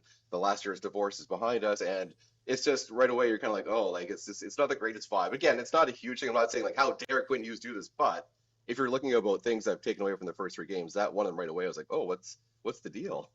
We've got our poll question to measure this a little bit, but just in your own gut, like the Stanchies is a time-honored tradition, particularly in the Benning era. I mean, I think a lot of your readers and viewers enjoyed a good pile-on the Vancouver Canucks when they deserved ridicule. I think yours readership was a discerning group of critics. Well, but the funny and quirky stuff also helped lighten the mood, right. if you will, because But there was that's what so I'm much losing that you had to cover the games. It was in a fun different to way. critique it in that regard. But I think going into this year, people were ready to sort of cheer on a team that had lower because of this start that's been undermined a little bit. Where do you think people are right now? Does it make it hurt a little bit more? Because I think people recognize this was not a Stanley Cup contender, but I think they wanted to cheer on, a hard scrabble team. But they just haven't looked very hard scrabble right now. Yeah, that's a great point. I think a lot of things I heard from people is they just wanted to watch kind of like a fun team this year, whether that was fun and effort or just kind of the vibes and have a team that's going out there. Like we've seen those teams before in Vancouver, that plucky team that you don't expect them to go to the playoffs, but they put together a performance every once in a while. You're like, oh wow, this team might have something there, right? Like the beginning of the West Coast Express era, like, hey, they got some parts there. That's what you kind of want to see. And right now we're just like, especially the last two games, it really does feel like there's not much cohesion out there. Quinn Hughes, who is obviously the best player, he hasn't hit his gear yet. He's lost the puck more in these last 3 games than he did like in a month last year. He's not fully in it right now. So again, Elias Pettersson obviously is, the quote unquote elephant in the room. Everyone's waiting for him. So I think there's still a lot of baggage just even from that alone that kind of connects itself to what last year was. Because there's JT Miller versus EP40. Who should they keep? So they've kept Pettersson, but now there's still like that, you almost feel that pressure mounting really quickly anytime he doesn't perform. And, he's played perfectly cromulent the last 3 games. But you're one of the top paid players. You need to drive your line. Like he hasn't driven his line in a long time. So it's great that he'll do a little like knock the puck down. He'll play defensively sound and stuff like that. But you're a top line player. And he's talked for years about how he wants the pressure. And he talked about how he's putting muscle. And we've all waited for it to kind of show up. And again, only 3 games. Don't get me wrong. But for the first 3 games, you're like, this feels like a lot of what we've already seen. Mm-hmm. I'm sure you're hearing this from a lot of Stanchies readers because we're saying it too. Like, can he drive a line anymore? Is he more a secondary piece? Like people, the debate early in his career, he clearly drove a line.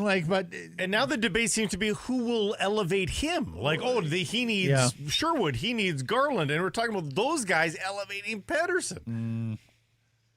We need Kuzmenko. No, I just with Pettersson it's something about it. You watch him play and you just kind of want to see him get that killer instinct, and I kind of want to see him just be selfish for a while. Like, I know he's a good playmaker, but just shoot. Even if it's a bad shot, just start shooting everywhere. Like, I think fans would really get behind him if they just saw him trying to go for it. If he makes mistakes trying to be that old killer he used to be, I think people would forgive a lot of what's going on. But we're still seeing a lot of the old Pettersson where, again, you hate to use the term little things because that brings up Louis Eriksson, but that's what we're getting, where it's like, you watch a game and it's like, oh, he did some of the little things good, but you shouldn't be talking that way about $11.6 million player.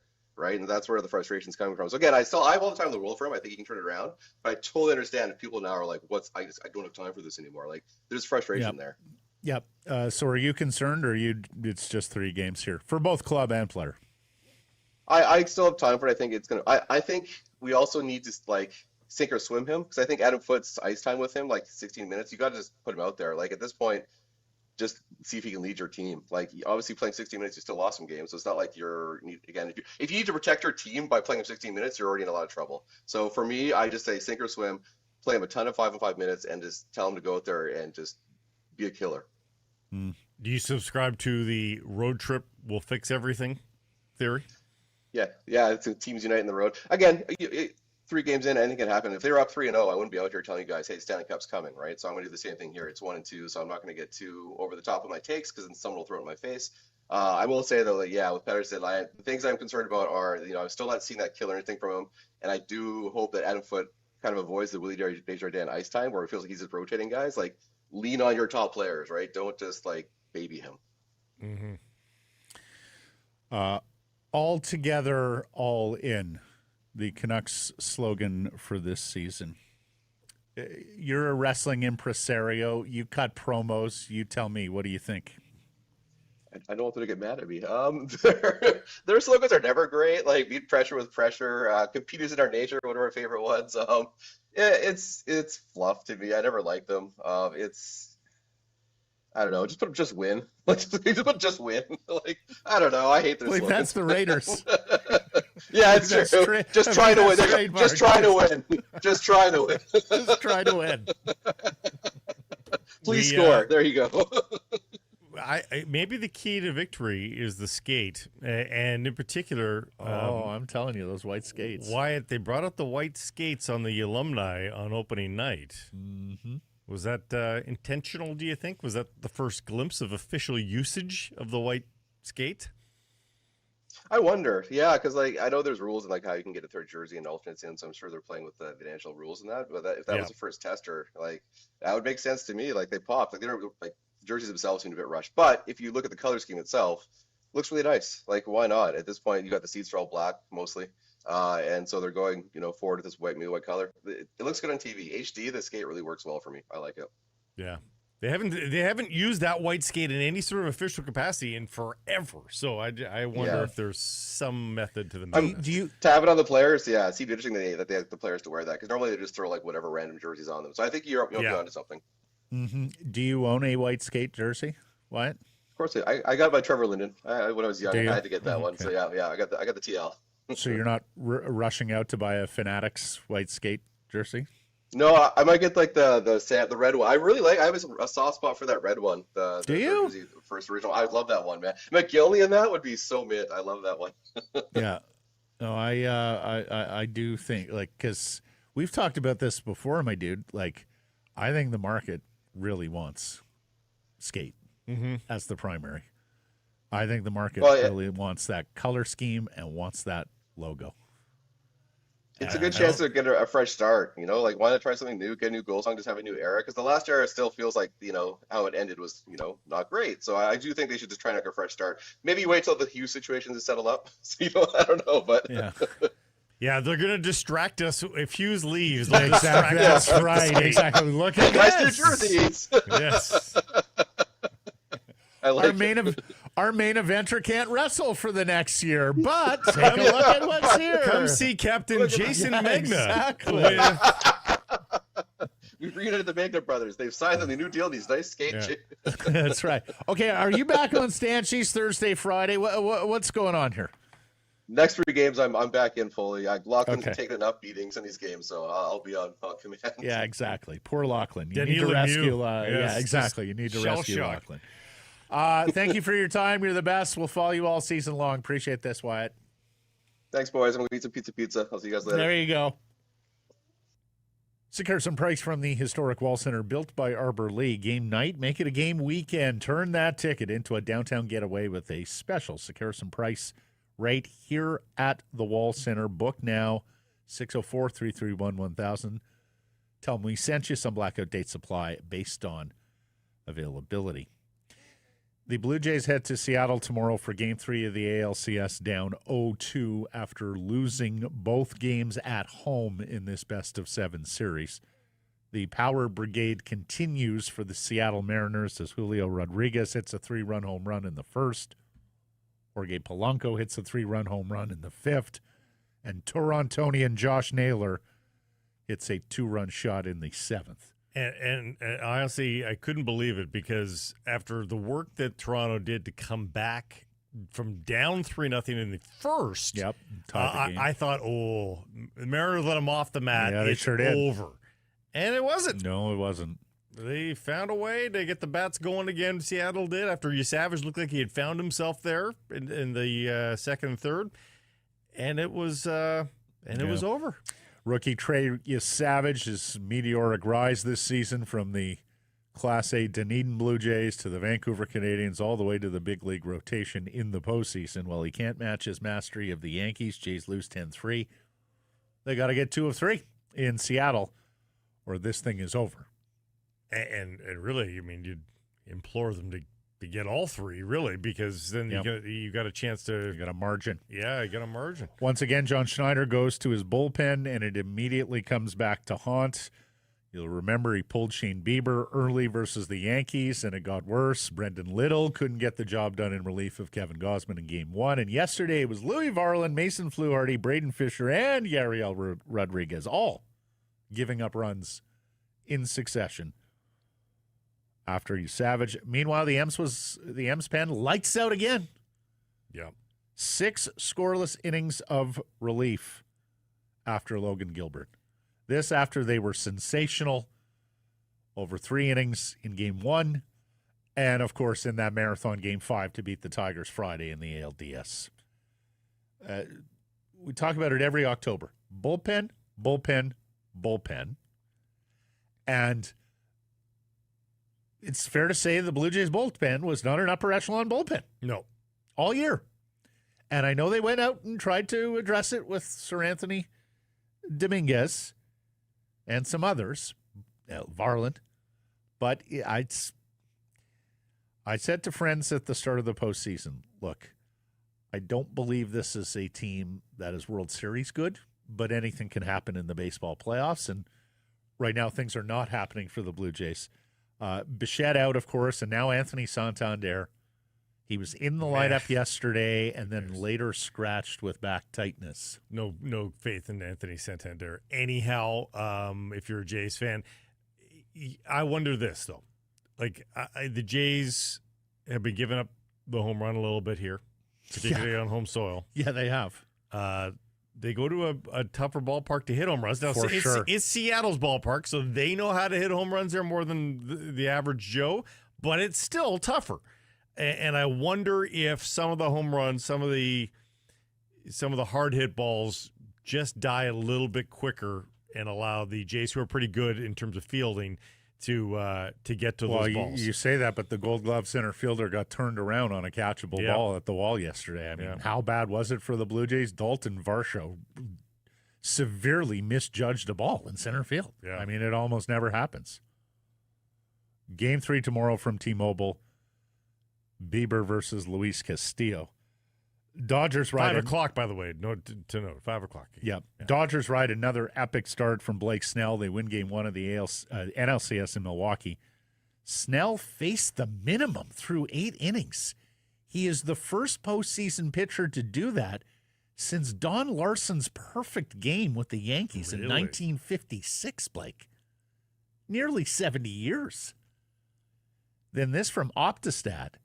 Since ERA became official in both leagues in 1913, only one pitcher has had a 6-start span at any point, regular season or postseason, with a 5-0 or better record, a sub-1 ERA, 50-plus strikeouts, and 15 or fewer hits allowed.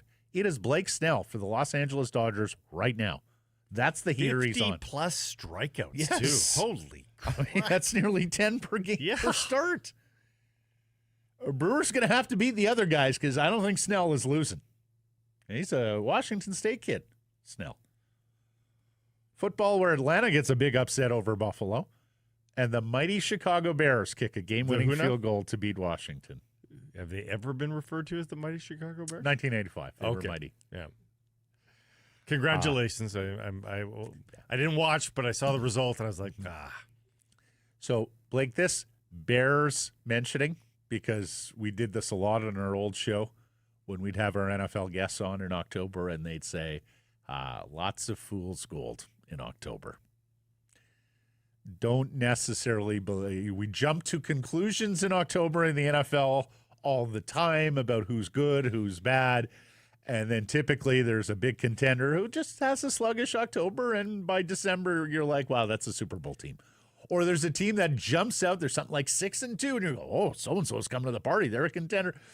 And then by December, they're maybe scratching for a wild card. Which is crazy, because at 6-2, you're way past the halfway mark of wins needed to make the playoffs. Well, things happen. So Atlanta is not a contender because they beat one on home turf. Buffalo is not in crisis. The bottom is not falling out of Washington. But parity is king. Bears have won 3 in a row. But there is parity here. Like there is no juggernaut NFL team this year. Good story last night. Jake Moody just signed this week, the ex-49ers kicker, with the 38-yard field goal to win. And UBC's Theo Benedette takes over his first NFL start at left tackle for the Bears. Congratulations to the pride of North Vancouver and Handsworth Secondary. He allowed just 2 pressures. He was flagged for a controversial illegal formation penalty that neither ESPN's officiating expert or analyst Troy Aikman agreed with. It negated a touchdown. It would have been a big officiating miss had Washington not fumbled that ball late, leading to the game-winning score. Blake, they say he aligned too far back from the center.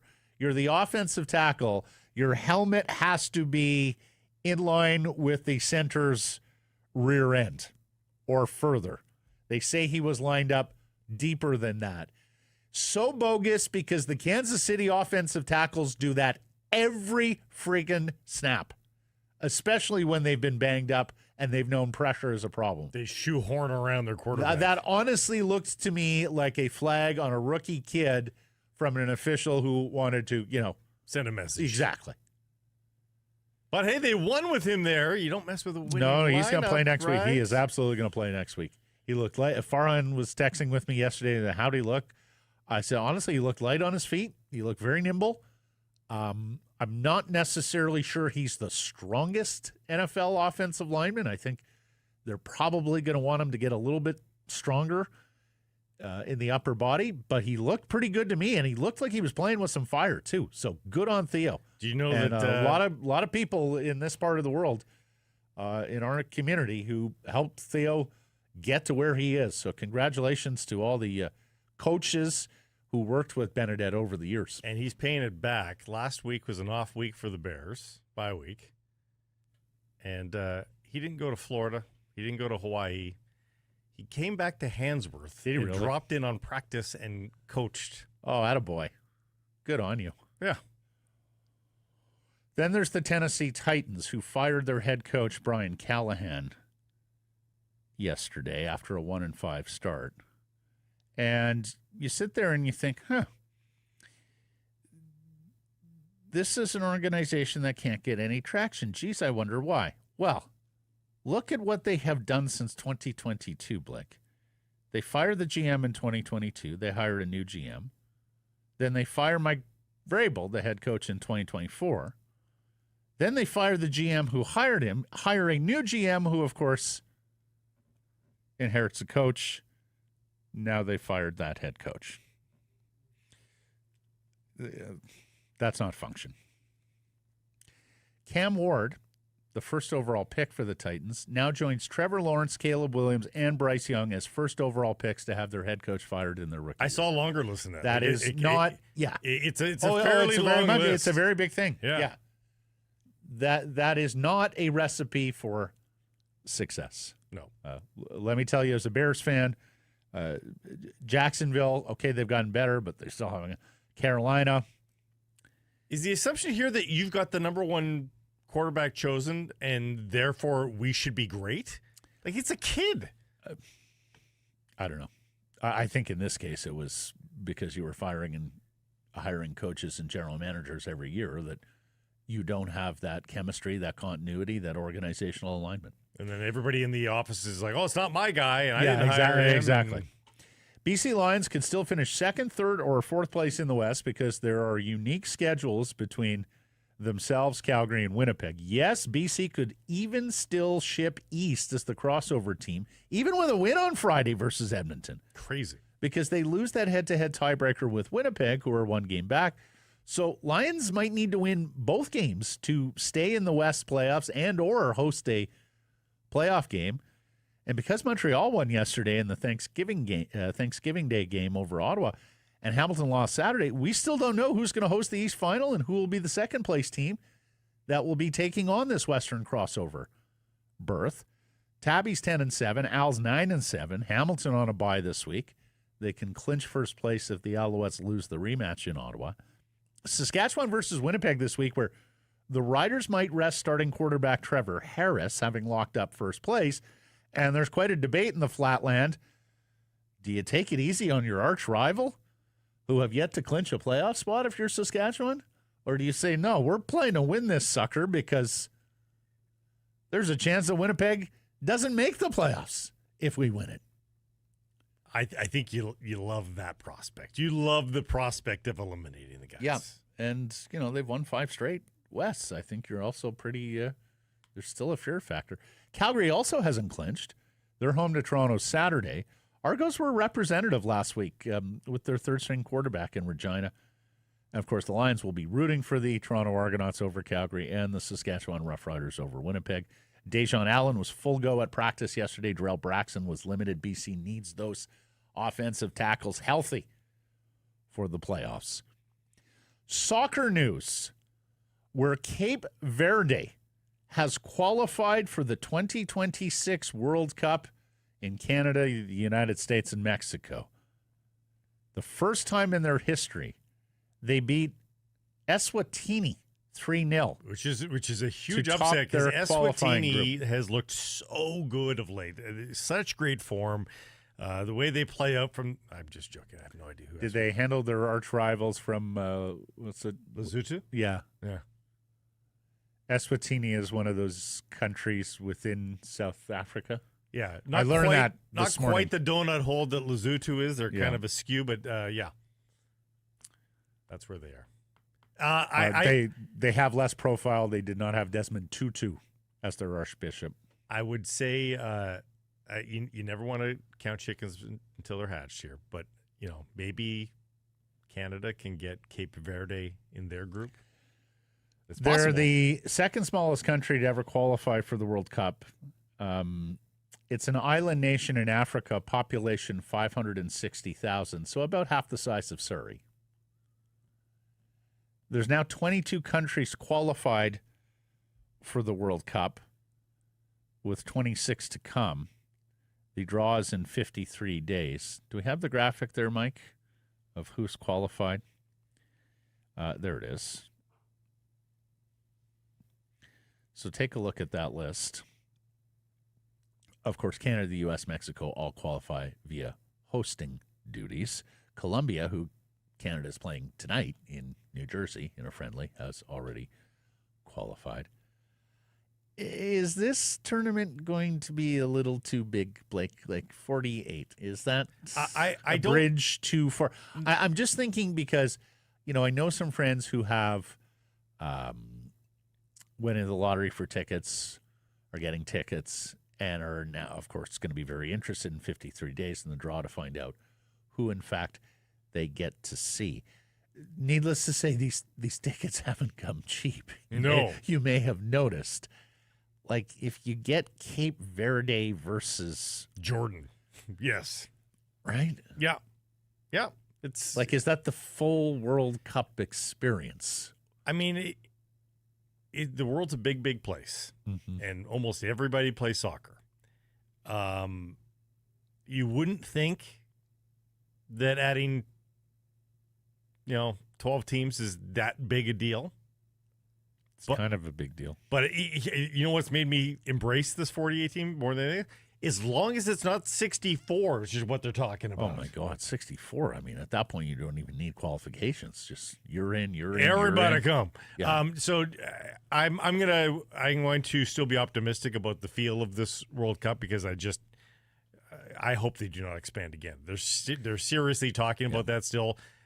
Please, no bigger than this. Yeah, I understand that you're giving countries and fan bases something to pursue and cheer for, which expands the reach of what you're trying to do and makes more events, and all of that is well and good. But it also comes at the expense of competitive integrity of the tournament. But you know what might be the better way to do this? Maybe they will think about this going forward, is rather than just give every conference one more team, and I haven't gone through sort of how Cape Verde accomplished this, but maybe there should be a play-in tournament, right now. Like right now you'd be playing a play-in tournament for all the teams that didn't make it, but just missed on the honestly, Blake, like Olympic basketball, which is a small field. Yeah. And if you achieve enough in the group stage, you get thrown into the last chance world qualifier. Yeah.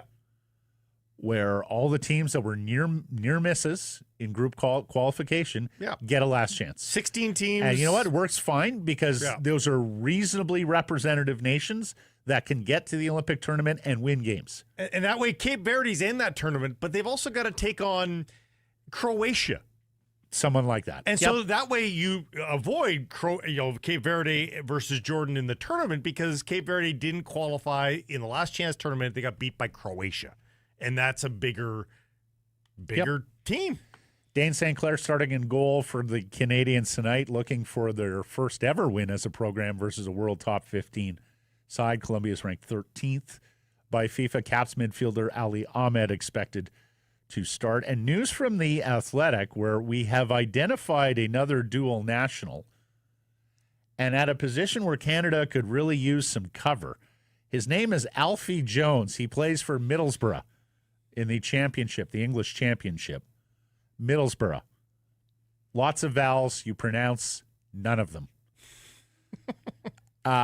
So he's eligible to play for Canada. He's a physical center back, and they're looking at getting him capped in the November window. I mean, I won't and this say because Moises Bombito hurt, terrible fracture there. He's out for months.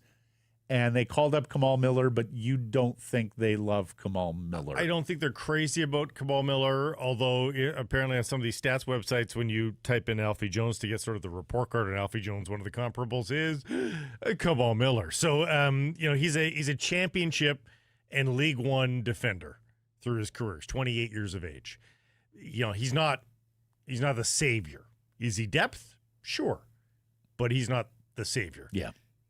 I would bet that young Luc de Fougerolles, in 1 year's time, will probably be at the Alfie Jones level or beyond. Yeah.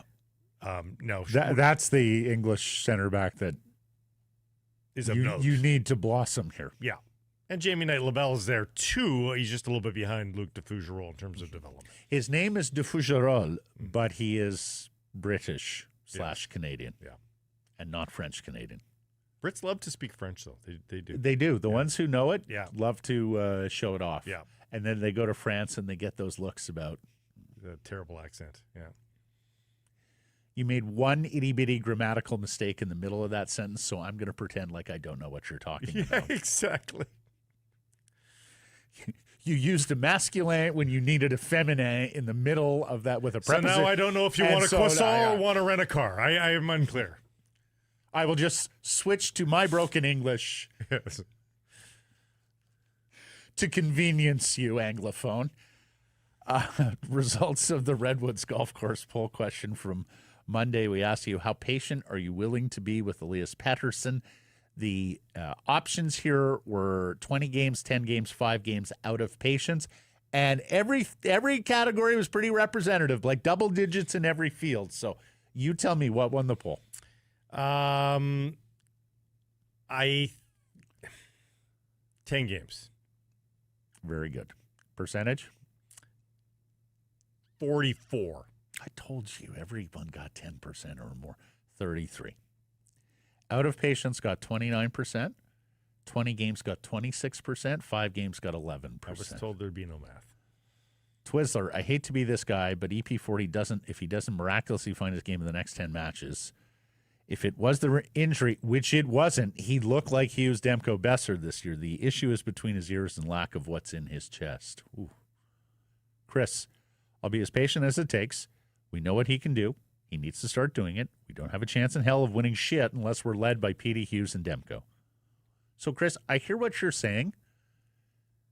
And, we've seen this a lot with Elias Pettersson over the last couple of years, and it's starting to bleed in the Quinn Hughes conversation, in terms of if he wants to leave. You are capable of turning over a core and winning, right? Like, it doesn't have to be Elias Pettersson. It could be another number one centerman.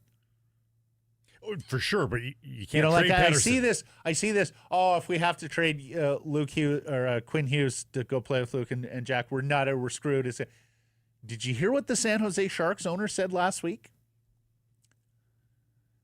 He told his fan base he is really upset because he believes Tim Stützle and... Was it Norris? Who was the other player he named? Yeah, Norris? I think it was Norris. Yeah. We're not San Jose Sharks. And you go, well, San Jose traded all those draft picks to Ottawa for Erik Karlsson. Everyone unanimously, oh, what a steal from the Sharks, Doug Wilson. Oh, they got this great defenseman. It was a driving force in the Senators' rebuild. They are a richer team now with Tim Stützle playing in their top 6, and, of course, Dylan Cousins coming in the Josh Norris trade, than they would have been by hanging on to Erik Karlsson. And the old, I'm just putting that out. The old example of that was the Matt Duchene trade in That's right. in Colorado. Which was also the fly in the involved. ointment to this theory, Matthew, is Elias Pettersson is neither Matt Duchene or Erik Karlsson. No. Petrus, I was patient all last year. Can't do it any longer. Get it? Greg, max we can give this guy is 5 to 10 games. I love PD, and I want this guy to succeed, but at this point, we can't wait any longer. Can't wait longer. This was his second season back, and he still couldn't put it together again. Well, he still has runway. Errors and omissions from yesterday's show. I had the Canada-Colombia match yesterday. No, it is today. Anything to self-report, anything in the inbox is your key and your mentions. No reports. Bravo. Thanks for joining us, everybody. Appreciate you spending some time connecting with the program. Please do subscribe to all our assorted channels, YouTube, and wherever you get your podcasts. Follow on social, X, Insta, Facebook, TikTok, YouTube, Blue Sky. Live on many of those platforms, noon Pacific time weekdays. And, of course, please do support the community sponsors you hear us talking about and keep it local.